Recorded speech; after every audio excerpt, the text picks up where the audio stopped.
All right, good morning, good evening, good afternoon. My brothers and sisters at YouTube, this is Pastor Dowell.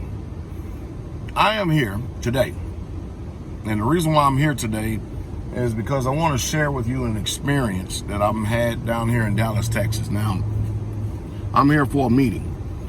We're getting ready to have a big meeting here in Dallas, Texas, an extraordinary meeting.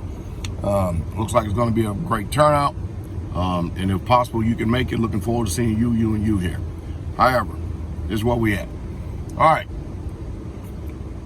We were eating at a restaurant, and of course, there are a lot of saints down here.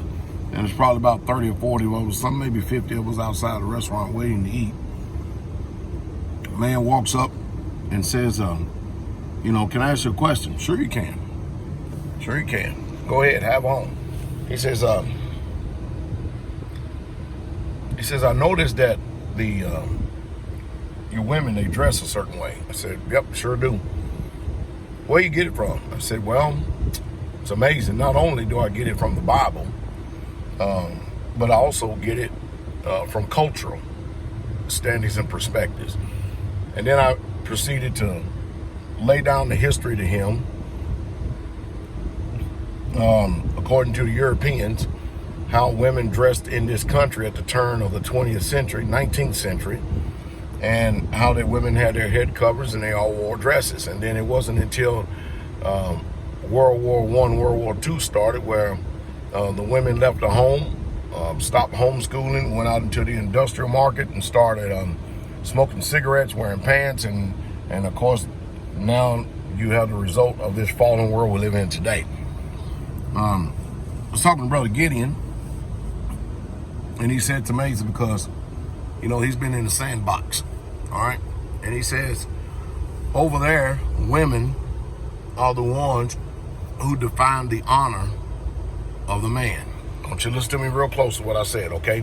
He said that women in the Islamic country or the Muslim country or the Arab country or the country that is a sister to the Israelites, language and culture, he said women define the honor of men.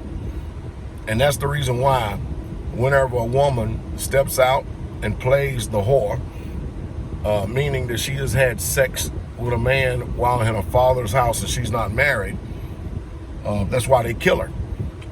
Because the man's honor and his respect for the culture and the people has been all but gone, and the only way to redeem it is to get rid of her. Now, you may not like that over here, but the one thing that they do have over there that what we don't have over here is standards. They have morals and they have ethics.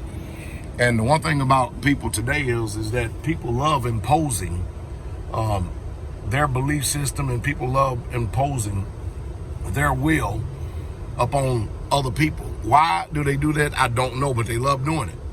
I think it's a great mistake for us to impose our will upon another people. I really, truly do. I think it's nonsensical.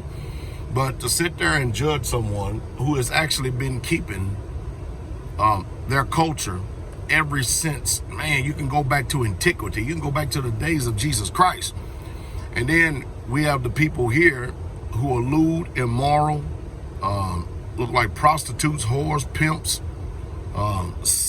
scandalous snakes and everything else, painted up whatever you want to call it, so you can't even tell today what's a man and what's a woman, and it's bad here. I don't get out much, but when I do get out, that's why I thank God for the deer, the wild turkey, the country life, the springs, because out on our community, at least I get to see holiness every single day.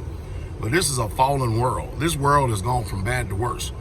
But what if men today took it that serious today that their daughters, they're reared and raised right, they would keep themselves till marriage? Do you think that all these other women who are immoral and lewd in the Hollywood scene, in the rap scene, the music scene, you think that they would get any type of a credence of attention? Isn't that bad attention to where people have got to show their boobs and their butt in order to gain attention, or they got to paint their face and make it look like something who they're not in order to gain attention? And then what does that say to the conscience and the mindset and morality of a man? if he has to go after that and he thinks that that is what is considered righteous.